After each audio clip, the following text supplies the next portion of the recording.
How did Stickman buy $1 million building without paying for it? This is Stickman. Stickman wanted an apartment building worth $1 million. Most people looked at the price and immediately gave up. They thought you needed $1 million to buy $1 million building. Stickman knew that was nonsense.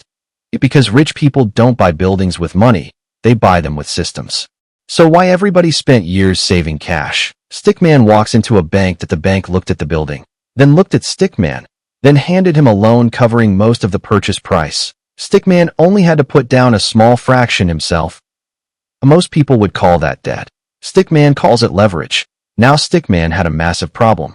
Every month the bank wanted money. Miss a payment, and the building is gone. Most people would panic.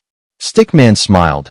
Because Stickman never intended to pay for the building. The tenants would. The moment Stickman bought the property, dozens of families moved in. Every month they paid rent. If the rent flowed into Stickman's bank account, then something strange happened. The tenants paid more in rent, and the bank demanded for the loan. After paying the mortgage, there was money left over. Month after month, year after year, the tenants weren't just paying rent, they were slowly buying the building for Stickman. Every payment reduced the loan.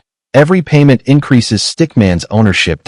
And every year the building itself became more valuable. 10 years later, Stickman looked at the numbers. The tenants had paid hundreds of thousands toward the mortgage.